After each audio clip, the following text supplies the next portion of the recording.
सदाशिवसमारम्भां शङ्कराचार्यमध्यमाम् अस्मदाचार्यपर्यन्तं वन्दे गुरुपरम्पराम्.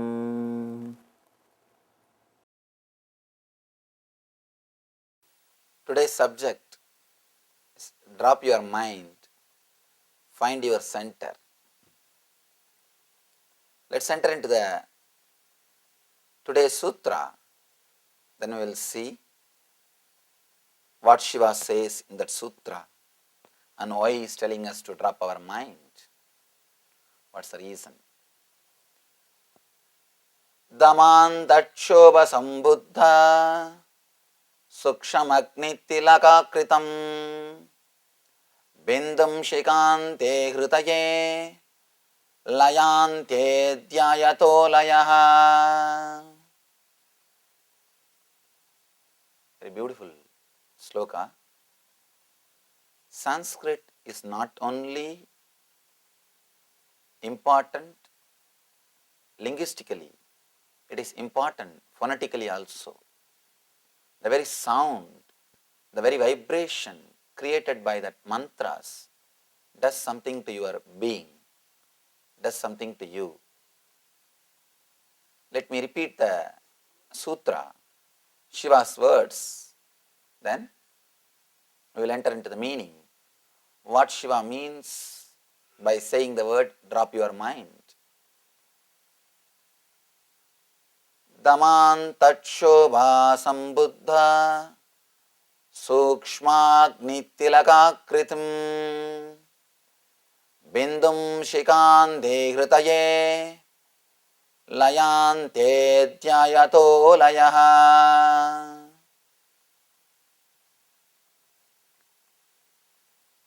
Let me give you a translation. To tell you honestly, the translation is not expressing the whole thing which is expressed in mantra in the Sanskrit original words, but this is the translation as of now available. To tell you honestly, even if I translate, I can't do anything more than that, because the Sanskrit is, that language is so profound. It is specially created to express the inexpressible, to express the truth which can't be expressed by words. So it's very poetic. What Shiva means by the sutra, I'll try to explain through this whole discourse. But what best we can do the literal translation.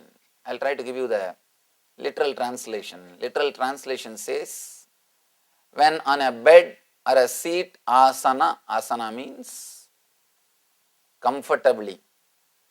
Stiram, sukham, itam, asanam. In Sanskrit we say, which is comfortable and steady for your body, which does not need your attention, which does not need your awareness. In some position, when you are in some position, if your body doesn't ask your attention, means if your body doesn't hurt you, means you are in right position, you are in right asana. When on a bed or on a seat, let yourself become weightless, beyond mind. Beautiful. Such a simple, wonderful technique to go beyond mind.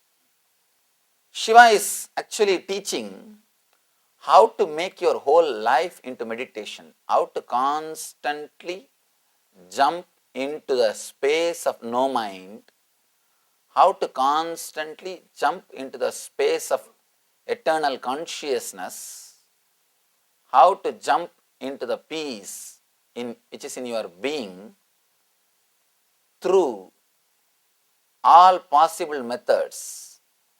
If you are talking to somebody, he teaches you how to talk so that you can enter into meditation. If you are listening to somebody, he teaches you how to listen so that you can enter into meditation. If you are eating, he is teaching you how to eat so that you can enter into meditation. If you are drinking something, he teaches you how to drink. He is practically giving you techniques to enter into meditation using all things which you do in your life. Actually, you cannot become enlightened just by one or two simple things. You can become enlightened just by one or two simple things if you are really intense. But if you are intense, then you don't need enlightenment. You are already enlightened. You are here because you are not complete, you are not intense. So naturally, just one or two things won't help. Shiva is here to open all possible doors. He is pushing you into that source, into your being, into that bliss through all possible doors. He is the first and last master who opened all the doors. There are so many masters who opened one door, two, maximum 10. Shiva is the master,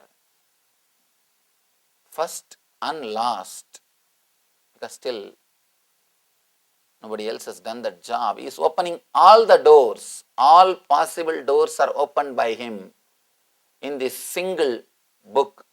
According to me, this book is the unabridged dictionary of all spiritual philosophies.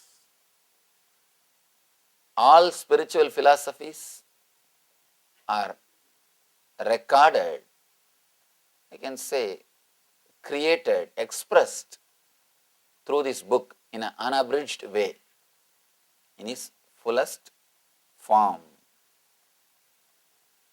He says, when on a bed or a seat, let yourself become weightless, beyond mind. If you see Shiva sitting, he is sitting in the same way only. How he says he is sitting in the same way. That's why I always tell people, Shiva is Shiva Sutra. He is expressing his own being. You can't separate Shiva and Shiva Sutra. You can't separate master and experience. When you try to have some part of Shiva or benefits, only benefits from Shiva, without accepting his wholeness, his whole being, then you are in trouble. Somebody asked me in Los Angeles, Swamiji, Shiva is represented by phallic symbol, means sex organ in India. In India, if you go to any temple, there won't be any temple in India which doesn't have that Shivalinga. It's a sex organ. How can you worship Shiva in this form? What is this? Please be very clear. It is not just sex organ. It is the representation of creativity, energy, from where we are all born. The energy from where we all have come out. It is the representation of our father and mother energy, the universal father and mother energy, from where we all have come out, from whom we all have originated. The linga represents the universal father, cosmic father. The yoni represents the cosmic mother, universal mother.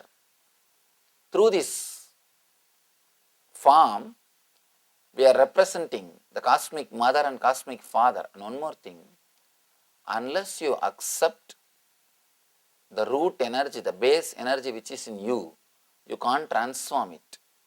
You can't transform it. People use only few benefits which they get from master, do not understand or try to realize the whole of the master. God is only just utility for us. Like a pickle, whenever you want, you just touch it. When you don't want, you just push it aside. Small story.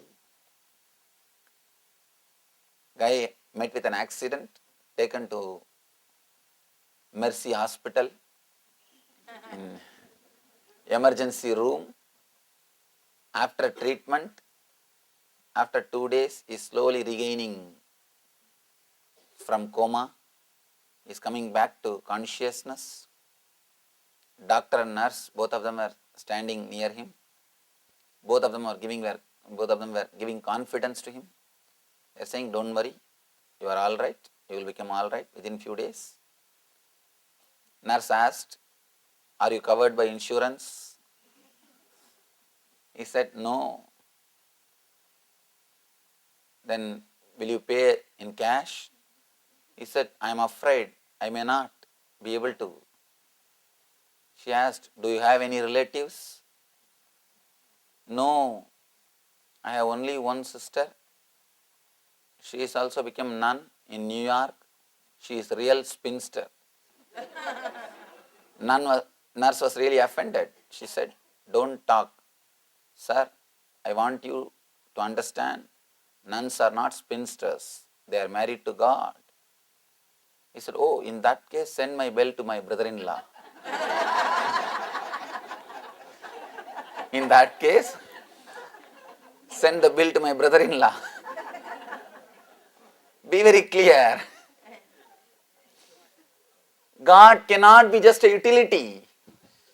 We are all trying to use God as just an utility. We are all trying to use the Master's utility. As long as he does and says things which we can understand and agree according to our frame, things are really beautiful. Okay. But when he does something which we don't understand, which is beyond our understanding, we are not able to understand. And we start criticizing. We start opposing. Of course, we are the one who are losers.